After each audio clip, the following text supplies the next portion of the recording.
ശുശ്രൂതനാണ് ആദ്യമായിട്ട് reconstructive surgery ചരിത്രത്തിൽ രേഖപ്പെടുത്തിയിട്ടുള്ള reconstructive surgery ആദ്യത്തെ ശുശ്രൂതനാണ്.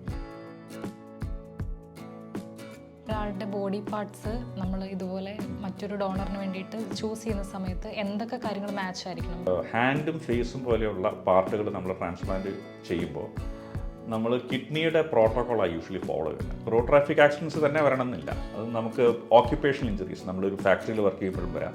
റോഡ് ട്രാഫിക് ആക്സിഡൻസ് ആണ് കോമൺ ആയിട്ട് വരുന്നത്.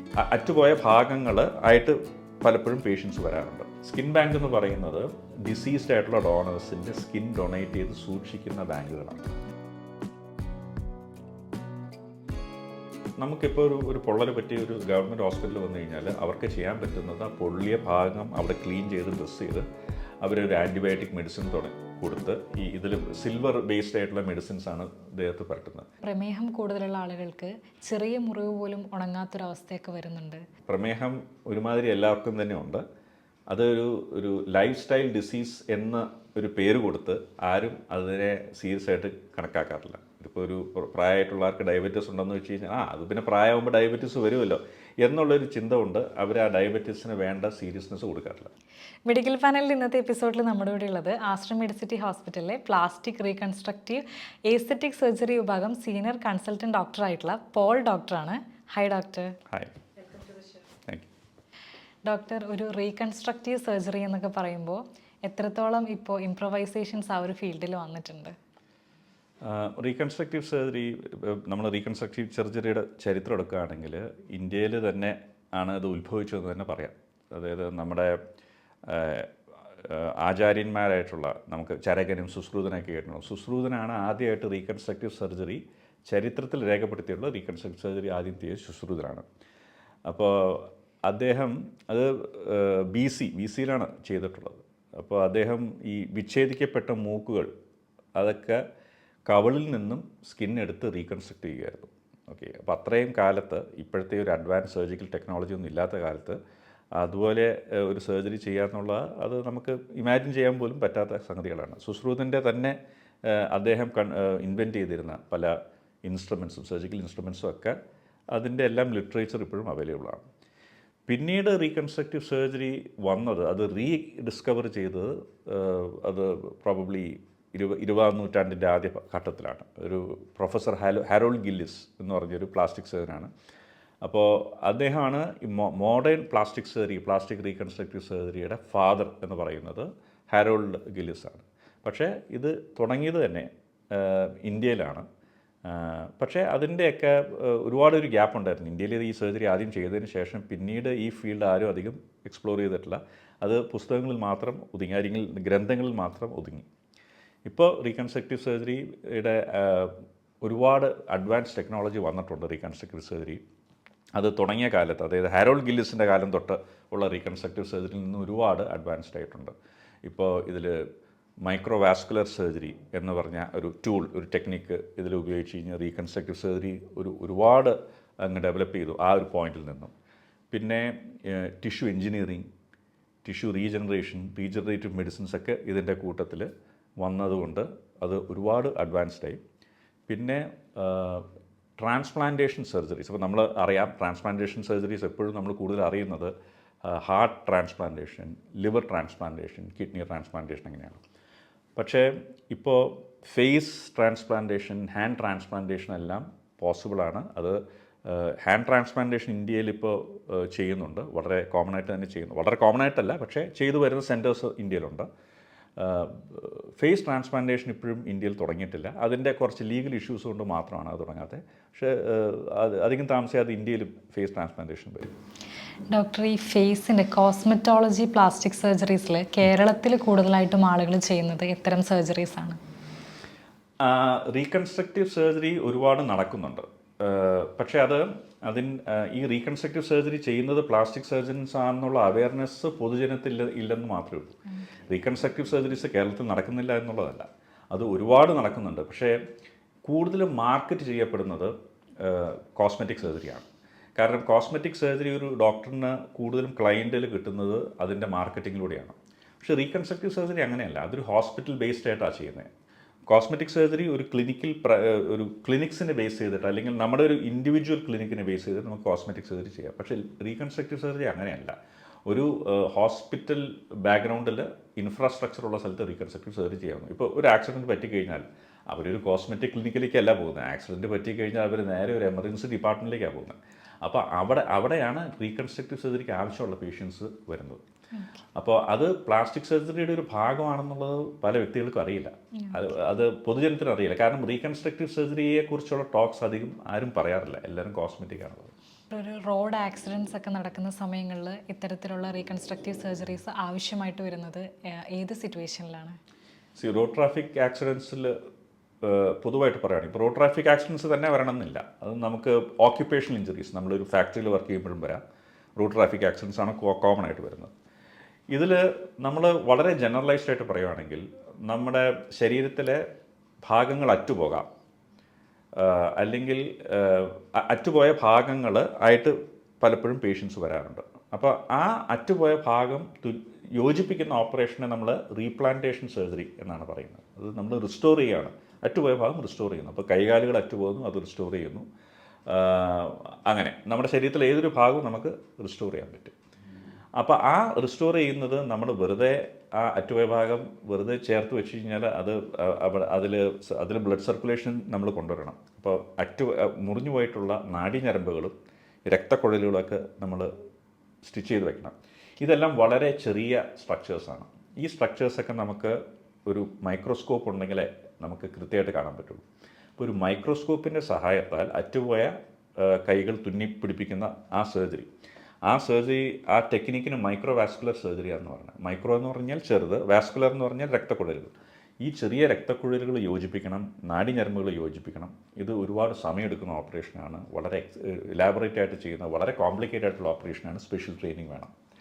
അപ്പോൾ അതാണ് മൈക്രോ വാസ്കുലർ സർജറി വരുന്നത്. അങ്ങനെയാണ് മൈക്രോ വാസ്കുലർ സർജറി റീകൺസ്ട്രക്റ്റീവ് സർജറിയിൽ ഉപയോഗിക്കുന്ന ഒരു ടൂളാണ്. നമ്മൾ കീ ഹോൾ സർജറി എന്ന് പറഞ്ഞൊരു സ്പെഷ്യാലിറ്റി അല്ല. കീ ഹോൾ സർജറി എന്നൊരു ടൂൾ വെച്ച് നമുക്ക് പല ഓപ്പറേഷൻസും ചെയ്യാം. എന്ന് പറയുന്ന പോലെ മൈക്രോ വാസ്കുലർ സർജറി എന്നുള്ള ടൂൾ വെച്ച് നമുക്ക് വിവിധ തരം റീകൺസ്ട്രക്റ്റീവ് സർജറി ചെയ്യാം. പിന്നെ ഉള്ളത്, അപ്പോൾ അത് അറ്റുപോയ ഭാഗങ്ങൾ ചേർത്ത് വയ്ക്കുന്നത്. പിന്നെ അറ്റുപോയ ഭാഗങ്ങൾ ചേർത്ത് വെക്കാൻ പറ്റാത്ത സാഹചര്യങ്ങളുണ്ടാകും. അതായത് നമ്മൾ രണ്ട് കൈകൾ അറ്റുപോയി, അങ്ങനെയുള്ള കേസുകളുണ്ട്. ഒരു ബോംബ് ബ്ലാസ്റ്റിൽ രണ്ട് കൈയും പോയി. അങ്ങനെയുള്ളവർക്ക് നമുക്ക് കൈ റീകൺസ്ട്രക്ട് ചെയ്യാൻ വളരെ ബുദ്ധിമുട്ടാണ്. It's a very complex structure. ഇപ്പോൾ ഒരു ഡിസീസ്ഡ് ഡോണറിൽ നിന്നും നമ്മൾ ഓർഗൻ ട്രാൻസ്പ്ലാന്റ് ഒക്കെ ചെയ്യുന്നത് പോലെ തന്നെ നമ്മൾ കൈകൾ കൊടുക്കാൻ വില്ലിംഗ് ആയിട്ടുള്ള ഒരു പേഷ്യൻറ്റിൻ്റെ റിലേറ്റീവോ, പലപ്പോഴും പേഷ്യൻസ് ആയിരിക്കില്ല, ബ്രെയിൻ ഡെഡ് ആയിട്ടുള്ള പേഷ്യൻസിൻ്റെ റിലേറ്റീവ്സ് ആയിരിക്കും അതിനുള്ളൊരു കൺസെൻറ്റ് കൊടുക്കുക. അപ്പോൾ ആ കൈകളില്ലാത്ത വ്യക്തികൾക്ക് നമുക്ക് കൊടുക്കാം.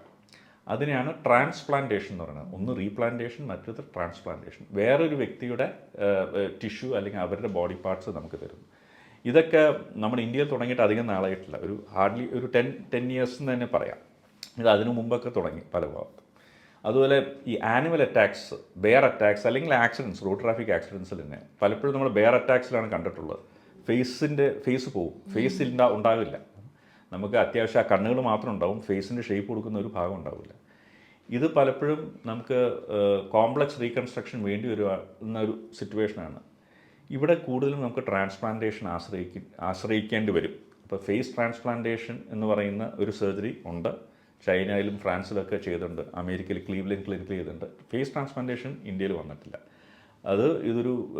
ഒരു ഡിസീസ്ഡ് ആയിട്ടുള്ളൊരു ഡോണർ, അതായത് ബീറ്റിംഗ് ഹാർട്ടുള്ള ബ്രെയിൻ ഡെഡ് ആയിട്ടുള്ള ഒരു ഡോണറിൻ്റെ ഫേസ് തന്നെ നമുക്ക് മാറ്റി വേറൊരാൾക്ക് കൊടുക്കാം. അത് സിമ്പിൾ ഓപ്പറേഷൻ അല്ല, അത് മണിക്കൂറുകൾ എടുക്കുന്ന ഓപ്പറേഷനാണ്. Very complex surgery. ഡോക്ടർ, ഇതൊരു പെയിൻഫുൾ പ്രൊസീജിയർ ആണോ? ഈ പെയിൻ എന്ന് പറയുന്നത് കോംപ്ലക്സിറ്റി ഓഫ് ദ വൂണ്ട് അനുസരിച്ചിരിക്കും. ഇപ്പോൾ നമ്മൾ ഫേസ് ട്രാൻസ്പ്ലാന്റേഷൻ പോലെയുള്ള സർജറിയൊക്കെ it's a very big surgery. Naturally അത്രയും വലിയൊരു ഓപ്പറേഷൻ ചെയ്യുമ്പോൾ പെയിൻ നമുക്ക് എക്സ്പെക്ട് ചെയ്യാം. പക്ഷേ അത് നമ്മൾ അനസ്തീഷ്യയൊക്കെ കൊടുത്ത് പെയിൻ കില്ലേഴ്സൊക്കെ വെച്ച് മാനേജ് ചെയ്തിട്ടാണ് ആ ഓപ്പറേഷൻസ് നമ്മൾ ചെയ്യുന്നത്. പിന്നെ വളരെ സിമ്പിളായിട്ടുള്ള ഓപ്പറേഷൻസ് ഉണ്ട്. ഇപ്പോൾ നമ്മളൊരു ഫിംഗർ പോയിട്ട് അത് റീ അറ്റാച്ച് ചെയ്യുന്ന operation is not a painful operation. അപ്പോൾ വൂണ്ട് ആ ഇഞ്ചുറിയുടെ ഒരു വ്യാപ്തിയും അതിൻ്റെ ഒരു കോംപ്ലക്സിറ്റി അനുസരിച്ചിട്ടിരിക്കും സർജറിയുടെ കോംപ്ലക്സിറ്റി അനുസരിച്ചിരിക്കും അത് പെയിൻഫുൾ പ്രൊസീജിയർ ആണോ അല്ലയോ എന്നുള്ളത്. ഡോക്ടർ, ഇപ്പം ഒരു മലയാളം മൂവി ഉണ്ട് വെടിക്കെട്ട് എന്ന് പറഞ്ഞിട്ട്. ആ സിനിമയിൽ നായകന്റെ കൈ അറ്റുപോയിട്ട് മറ്റൊരാളുടെ കൈ അവിടെ റീട്രാൻസ്പ്ലേഷൻ ചെയ്യുന്നുണ്ട്. അപ്പോൾ ഇങ്ങനെയുള്ള പ്രൊസീജിയേഴ്സിൽ കൈ അല്ലാതെ മറ്റേതൊക്കെ ശരീരഭാഗങ്ങൾ നമുക്ക് ഇതുപോലെ ചേർത്ത് വെക്കാനായിട്ട് പറ്റും? ഓക്കെ, അപ്പോൾ ഇതിൽ നമ്മളിപ്പോൾ സംസാരിക്കുന്നത് വേറെ വ്യക്തിയുടെ ഏത് ഭാഗങ്ങളൊക്കെ നമ്മൾ യൂഷ്വലി ചെയ്യാറുണ്ടെന്നുള്ളതാണ്. അപ്പോൾ ഞാൻ നേരത്തെ പറഞ്ഞിരുന്ന പോലെ ഫേസ് ട്രാൻസ്പ്ലാന്റേഷൻ, ഫേസ് മാറ്റിവെക്കുന്ന ഓപ്പറേഷൻ, കൈകൾ മാറ്റിവെക്കുന്ന ഓപ്പറേഷൻ, മിക്കവാറും ആ 2 കൈകൾ നഷ്ടപ്പെട്ടവർക്കാണ് നമ്മൾ ഹാൻഡ് ട്രാൻസ്പ്ലാന്റേഷൻ ചെയ്യാറുള്ളത്. ഒരു കൈ മാറ്റിവെക്കുന്ന നഷ്ടപ്പെട്ടുള്ള ആൾക്കാർക്ക് മറ്റൊരു കൈ സഹായമുള്ളതുകൊണ്ട് ട്രാൻസ്പ്ലാന്റേഷനിലേക്ക് നമ്മളത് യൂഷ്വലി എടുക്കാറില്ല, അത് നമ്മൾ ചൂസ് ചെയ്യാറില്ല. നമ്മൾ ഒന്നെങ്കിൽ ഒരു ബയോണിക് ഹാൻഡ്, ഒരു ആർട്ടിഫിഷ്യൽ ഹാൻഡ് വെക്കുകയാണ് ചെയ്യുന്നത്. അതിൻ്റെ കാരണം എന്ന് പറഞ്ഞാൽ ട്രാൻസ്പ്ലാന്റേഷൻ നമ്മൾ ചെയ്ത് കഴിഞ്ഞാൽ ഈ റിജക്ഷൻ പ്രിവെൻറ്റ് ചെയ്യാനായിട്ട് നമ്മൾ കൊടുക്കുന്ന മെഡിസിൻസ് ഉണ്ട്. നമ്മൾ വേറൊരാളുടെ ബോഡി പാർട്ടാണ് നമ്മൾ വെക്കുന്നത്. അപ്പോൾ ഇത് റിജക്റ്റ് ചെയ്ത് ശരീരത്തിൽ, ഇത് തന്നെയാണ് നമ്മൾ ഈ ഓർഗൻ ട്രാൻസ്പ്ലാന്റേഷനും നമ്മൾ ചെയ്യുന്നത്. വേറൊരു വ്യക്തിയുടെ കിഡ്നി വെക്കുമ്പോൾ ആ കിഡ്നി റിജക്റ്റഡ് ആവാണ്ടിരിക്കാനുള്ള മെഡിസിൻസ് ഈ റെസിപ്പിയൻ്റ് കഴിക്കുന്നു. ഈ മെഡിസിൻസിന് സൈഡ് എഫക്ട്സ് ഉണ്ട്. നമ്മുടെ ബോഡിയുടെ രോഗപ്രതിരോധ ശേഷി കുറയ്ക്കും. അതുപോലെ നമുക്ക് ക്യാൻസേഴ്സ് പോലെയുള്ള അസുഖങ്ങളൊക്കെ വരാനുള്ള റിസ്ക് ഒക്കെ ഉണ്ട് ഇതൊക്കെ ചെയ്യുമ്പോൾ. പക്ഷെ അത് കോൺസ്റ്റൻ്റ്ലി മോണിറ്റർ ചെയ്യണം. അപ്പോൾ അതുകൊണ്ട് തന്നെ ഈ പ്രോബ്ലംസ് ഒക്കെ വരുന്നത് കൊണ്ട് നമ്മൾ 2 കൈ നഷ്ടപ്പെട്ടവർക്കാണ് ഹാൻഡ് ട്രാൻസ്പ്ലാന്റേഷൻ എന്നുള്ളൊരു ഓപ്ഷൻ ചൂസ് ചെയ്യുന്നത്. നമ്മൾ ഒരു കൈ നഷ്ടപ്പെട്ട ആൾക്കാർക്ക് സാധാരണ അത് ചൂസ് ചെയ്യാറില്ല, because of the problems that you face following ഇത്. പിന്നെ ഉള്ളത് ഈ കുടൽ മാറ്റി വെക്കുന്ന ഓപ്പറേഷനുണ്ട്. അത് യൂഷ്വലി ഗ്യാസ്ട്രോ സർജറി വിഭാഗത്തിൽ ചെയ്യുന്നതാണ്. Intestine transplantation, small intestine transplant ചെയ്യാറുണ്ട്. ഈ സ്മോൾ ഇൻഡസ്റ്റൈൻ ട്രാൻസ്പ്ലാന്റ് ചെയ്യുമ്പോൾ പലപ്പോഴും അത് അബ്ഡോമിനൽ വാളോടുകൂടി വയറിൻ്റെ മുൻഭാഗം, അതായത് വയറിൻ്റെ ഭിത്തിയും സ്മോൾ ബൗലും കൂടെ ഒന്നിച്ചാണ് ട്രാൻസ്പ്ലാന്റ് ചെയ്യുന്നത്. അതിൻ്റെ റീസൺ എന്ന് പറഞ്ഞാൽ ട്രാൻസ്പ്ലാന്റേഷൻ ചെയ്തതിന് ശേഷം ഈ ട്രാൻസ്പ്ലാന്റ് ചെയ്ത കുടൽ വീർത്ത് വരുന്ന സിറ്റുവേഷൻ ഉണ്ട്, അത് ഡയലേറ്റ് ചെയ്ത് വരുന്നുണ്ട്. അപ്പം അന്നേരം ആ വീർത്ത് വരുന്ന സിറ്റുവേഷനിൽ അത് വയറിൻ്റെ ഉള്ളിൽ നിൽക്കില്ല, അതിന് എക്സ്ട്രാ സ്പേസ് വേണം. അപ്പോൾ ആ സ്പേസ് നമ്മുടെ നോർമൽ അബ്ഡോമിനൽ വാൾ ക്യാവിറ്റി ആ കപ്പാസിറ്റിയിൽ നിൽക്കില്ല. അപ്പോൾ അതുകൊണ്ട് തന്നെ അബ്ഡോമിനൽ വാളിൻ്റെ സർക്കംഫറൻസ് കൂട്ടാനായിട്ട് പലപ്പോഴും സ്മോൾ ബൗൽ, അതായത് സ്മോൾ ഇൻഡസ്റ്റൈൻ ആൻഡ് അബ്ഡോമിനൽ വാൾ കൂടെ ഒന്നിച്ച് അത് വേറൊരു ട്രാൻസ്പ്ലാന്റേഷൻ ചെയ്യുന്ന ഒരു ഇൻഡിക്കേഷൻ. ഇതൊന്നും വളരെ കോമൺ ആയിട്ടുള്ള ഓപ്പറേഷൻസ് അല്ല, പക്ഷേ ഇതെല്ലാം പോസിബിൾ ആണ്, ചെയ്യാറുണ്ട്. ഡോക്ടർ, ഇപ്പം ഒരാളുടെ ബോഡി പാർട്സ് നമ്മൾ ഇതുപോലെ മറ്റൊരു ഡോണറിന് വേണ്ടിയിട്ട് ചൂസ് ചെയ്യുന്ന സമയത്ത് എന്തൊക്കെ കാര്യങ്ങൾ മാച്ച് ആയിരിക്കണം? ബ്ലഡ് ഗ്രൂപ്പ് മുഖ്യമായിട്ടും ഒരു HLA, അതായത് ഹാൻഡും ഫേസും പോലെയുള്ള പാർട്ടുകൾ നമ്മൾ ട്രാൻസ്പ്ലാന്റ് ചെയ്യുമ്പോൾ നമ്മൾ കിഡ്നിയുടെ പ്രോട്ടോക്കോളാണ് യൂഷ്വലി ഫോളോ ചെയ്യുന്നത്. അതിൽ ഒരു HLA ടൈപ്പിംഗ്, ടിഷ്യൂ മാച്ചിങ് എന്ന് പറഞ്ഞൊരു ഇതുണ്ട്. ഒരു ടിഷ്യൂ ടൈപ്പിംഗ് ഉണ്ട്. പിന്നെ ബ്ലഡ് ഗ്രൂപ്പ് തീർച്ചയായിട്ടും മാച്ചിങ് ആയിരിക്കണം. ഈ 2 സംഗതികൾ യൂഷ്വലി ഒരു ട്രാൻസ്പ്ലാന്റേഷൻ പ്രോഗ്രാം റെഗുലറായിട്ട് നടക്കുന്ന ഒരു ഹോസ്പിറ്റലിൽ ഇത് മാനേജ് ചെയ്യുന്ന ഒരു ഇമ്മ്യൂണോളജിസ്റ്റ് ഉണ്ടാവും. മിക്കപ്പോഴും ഈ കിഡ്നി ട്രാൻസ്പ്ലാന്റേഷനാണ് ഏറ്റവും കോമൺ ആയിട്ട് ഉള്ള ഒരു ഓർഗൻ ട്രാൻസ്പ്ലാന്റേഷൻ. നമ്മുടെ നാട്ടിൽ ഏറ്റവും കോമൺ ആയിട്ട് ചെയ്യപ്പെടുന്ന ഒരു ഓർഗൻ ട്രാൻസ്പ്ലാന്റേഷൻ കിഡ്നിയാണ്. അപ്പോൾ ആ കിഡ്നി ട്രാൻസ്പ്ലാന്റേഷനിൽ ആക്റ്റീവായിട്ട് ഇൻവോൾവ് ആയിട്ടുള്ള നെഫ്രോളജിസ്റ്റുകളാണ്. ഈ റിജക്ഷൻ്റെ കാര്യങ്ങളും അതിൻ്റെ മെഡിസിൻസും യൂഷ്വലി നെഫ്രോളജിസ്റ്റുകളാണ് ചെയ്യുന്നത്.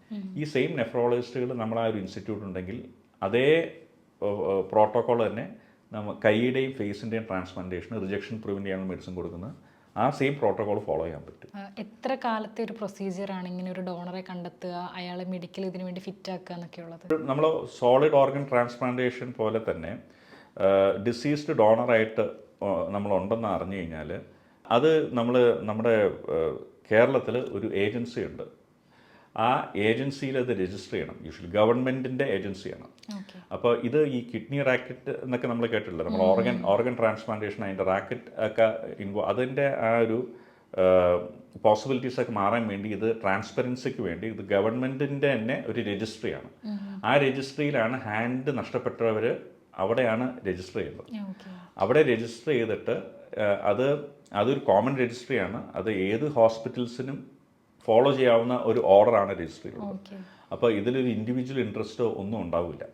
എന്നിട്ട് നമുക്ക് ഹാൻഡ് നഷ്ടപ്പെട്ടവർ ഇത് രജിസ്റ്റർ ചെയ്ത് കഴിഞ്ഞാൽ എപ്പോഴെങ്കിലും ഒരു ഡിസീസ് ഡോണർ അവൈലബിൾ ആണെങ്കിൽ ഈ രജിസ്ട്രിയിൽ ചെയ്തിട്ടുള്ള റെസിപ്പിയൻറ്റിനാണ് പരിഗണന കൊടുക്കുക. അങ്ങനെയാണ് അത് ഫോളോ ചെയ്യുന്നത്. അപ്പോൾ സോളിഡ് ഓർഗൻ ട്രാൻസ്പ്ലാന്റേഷന് അത് എങ്ങനെ ചെയ്യുന്നോ അതുപോലെ തന്നെയാണ് നമ്മൾ ഈ ഹാൻഡിൻ്റെയും ഫേസിൻ്റെയും ഒക്കെ ചെയ്യുന്നത്. ഫേസിൻ്റെ ഇന്ത്യയിൽ ഇപ്പോഴും ആയി വന്നിട്ടില്ല. ഹാൻഡ് ഇന്ത്യയിൽ പല ഭാഗങ്ങളും ചെയ്തിട്ടുണ്ട്. കൊച്ചിയിൽ തന്നെ, കേരളത്തിലാണ് ആദ്യം ഹാൻഡ് ട്രാൻസ്പ്ലാന്റേഷൻ ചെയ്തത്.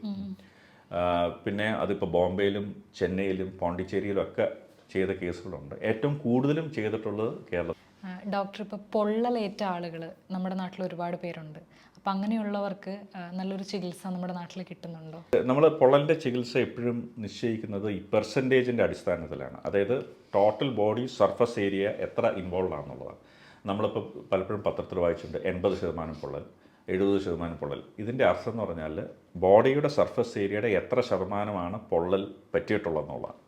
അത് ഒരു വലിയ ഒരു ഫാക്ടറാണ് നമ്മൾ പൊള്ളലിൻ്റെ ട്രീറ്റ്മെൻറ്റിനെ സംബന്ധിച്ച് നമ്മൾ കൺസിഡർ ചെയ്യുന്ന വലിയൊരു ഫാക്ടറാണ്. കാരണം ഒരു പേഷ്യൻറ്റിൻ്റെ ജീവൻ്റെ ആപത്ത്, അതായത് അതിൻ്റെ പ്രോഗ്നോസ്റ്റിക്കേഷൻ, അതിൻ്റെ പ്രോഗ്നോസിസ്, അതായത് ഒരു പൊള്ളൽ പറ്റിയ ആൾ ജീവിക്കുകയോ മരിക്കുകയോ എന്നുള്ളത് അതിൻ്റെ ഏറ്റവും മുഖ്യമായിട്ടുള്ള പെർസെൻറ്റേജ് തന്നെയാണ്. അപ്പോൾ നമ്മുടെ നാട്ടിൽ ഒരു 50% മുകളിലുള്ള പൊള്ളലുകൾക്കൊക്കെ മരണസാധ്യത വളരെ കൂടുതലാണ്. അതിൻ്റെ കാരണം എന്താണെന്ന് വെച്ചാൽ, പൊള്ളൽ പറ്റിയിട്ടുള്ള പേഷ്യൻസിന് അതിൻ്റെ ട്രീറ്റ്മെൻറ്റ് എന്ന് പറഞ്ഞാൽ പൊള്ളിയ ഭാഗം നീക്കം ചെയ്തിട്ട് പേഷ്യൻറ്റിന് തന്നെ സ്കിൻ വെക്കുക. അതായത് സ്കിൻ ഗ്രാഫ്റ്റിംഗ് എന്നാണ് പറയുക. പേഷ്യൻറ്റിൻ്റെ പൊള്ളൽ പറ്റാത്ത ഭാഗത്തിൽ നിന്നും കനം കുറച്ച് സ്പ്ലിറ്റ് തിക്നെസ്, അതിൻ്റെ പകുതി തിക്നെസ്സിൽ സ്കിൻ എടുക്കും. അപ്പോൾ ബാക്കി അവിടെ അവശേഷിക്കുന്ന സ്കിൻ തന്നെ ഉണങ്ങും. നമ്മളിപ്പോൾ സാധാരണ റോട്ടിൽ വീഴുമ്പോൾ ഈ സ്കിൻ ഒരഞ്ഞു പോകുമ്പോൾ ആ മുറിവുകൾ തന്നെ നമ്മൾ വെറുതെ മരുന്ന് പറ്റി അത് ഉണങ്ങും. അപ്പോൾ അതുപോലെയുള്ള മുറിവുകൾ ഉണ്ടാക്കുന്ന അതാണ് ഈ സ്കിൻ ഗ്രാഫ്റ്റിംഗ്. ആ സ്കിൻ എടുക്കുന്ന ഭാഗം അതുപോലെ ഒരു മുറിവായിരിക്കും, അത് തന്നെ ഉണങ്ങും.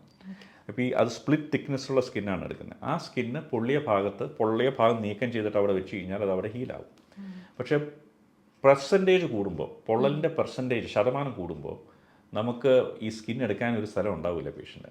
നമ്മൾ യൂഷ്വലി എടുക്കുന്നത് തൈസിൽ നിന്നാണ് സ്കിൻ എടുക്കുന്നത്. അപ്പോൾ ആ ഭാഗത്തൊക്കെ പൊള്ളൽ പറ്റുമ്പോൾ സ്കിൻ എടുക്കാനായിട്ട് നമുക്ക് സ്ഥലങ്ങൾ ഉണ്ടാവില്ല ബോഡിയിൽ. അങ്ങനെ വരുമ്പോൾ സ്കിൻ ബാങ്ക്സിനെ ആശ്രയിക്കേണ്ടിയിരിക്കുന്നു. എന്താണ് സ്കിൻ ബാങ്ക്സ്? സ്കിൻ ബാങ്ക് എന്ന് പറയുന്നത് ഡിസീസ്ഡ് ആയിട്ടുള്ള ഡോണേഴ്സിൻ്റെ സ്കിൻ ഡൊണേറ്റ് ചെയ്ത് സൂക്ഷിക്കുന്ന ബാങ്കുകളാണ്. കേരളത്തിൽ നമുക്കൊരു പ്രോപ്പർ സ്കിൻ ബാങ്ക് ഇല്ല ഇപ്പോഴും. സ്കിൻ ബാങ്ക് ഇല്ല, പ്രോപ്പറായിട്ടില്ല. നമുക്ക് സ്കിൻ ബാങ്ക് എന്നുള്ളൊരു സംഗതി ഇപ്പോഴും നമുക്ക് ഹൈ പെർസെൻറ്റേജ് ബേൺസ് കേരളത്തിൽ വന്നിട്ടുണ്ടെങ്കിൽ, ബേൺസിന് വേണ്ട ചികിത്സ കൊടുക്കണമെന്നുണ്ടെങ്കിൽ സ്കിൻ ബാങ്ക്സ് കേരളത്തിന് പുറത്തുള്ള സ്കിൻ ബാങ്ക്സിൽ നിന്ന് അത് ഇമ്പോർട്ട് ചെയ്യണം. ബോംബെയിലുണ്ട്, കോയമ്പത്തൂരുണ്ട്, ബോംബെ ഒരു നാഷണൽ ബേൺ സെൻ്റർ ഉണ്ട്. ഇവിടുന്ന് സ്കിൻ ബാങ്ക് ഇമ്പോർട്ട് ചെയ്ത് കഴിഞ്ഞാൽ മാത്രമേ നമുക്ക് ഇവിടെ ഹൈ പെർസെൻറ്റേജ് ബേൺസ് ഉള്ള പേഷ്യൻസിന് ചികിത്സിക്കാനായിട്ട് പറ്റുള്ളൂ. ഈ സ്കിന്ന് സാധാരണ ഡിസീസ്ഡ് ആയിട്ടുള്ള ഡോണേഴ്സിൻ്റെ സ്കിന്ന് അത് അവർ മരിച്ചു പോയി കഴിഞ്ഞാലും അതായത് അവരുടെ ബ്രെയിൻ ഡെഡ്, അവരുടെ ഹാർട്ട് നിന്നതിന് ശേഷം, ഇപ്പോൾ നമ്മൾ ഓർഗൻ എടുക്കുമ്പോൾ, സോളിഡ് ഓർഗൻസ് എടുക്കുമ്പോൾ, ലിവറോ ഹാർട്ടോ എടുക്കുമ്പോൾ ബീറ്റിംഗ് ആയിട്ടുള്ള ഹാർട്ടിൻ്റെ സമയത്ത് അത് എടുക്കാവുള്ളൂ. മരിച്ചതിന് ശേഷം, ഹാർട്ട് നിന്നതിന് ശേഷം നമുക്കത് എടുത്തിട്ട് കാര്യമില്ല. കാരണം അതിൻ്റെ ഒരു ബ്ലഡ് സർക്കുലേഷൻ വേണ്ട ഒരു സമയം വളരെ ചുരുങ്ങിയ സമയമാണ്. പക്ഷേ സ്കിൻ ഡൊണേറ്റ് ചെയ്യുന്ന പേഷ്യൻസിൽ നിന്നും അവരുടെ ഹാർട്ട് നിന്ന് പോയതിന് ശേഷം വിത്തിൻ 8 hours എടുത്താൽ മതി. 8 മണിക്കൂർ ടൈം ഉണ്ട് എടുക്കാനായിട്ട്. അതുകൊണ്ട് ബ്രെയിൻ ഡെഡ് ആവാൻ വേണ്ടി വെയിറ്റ് ചെയ്യേണ്ട കാര്യമില്ല.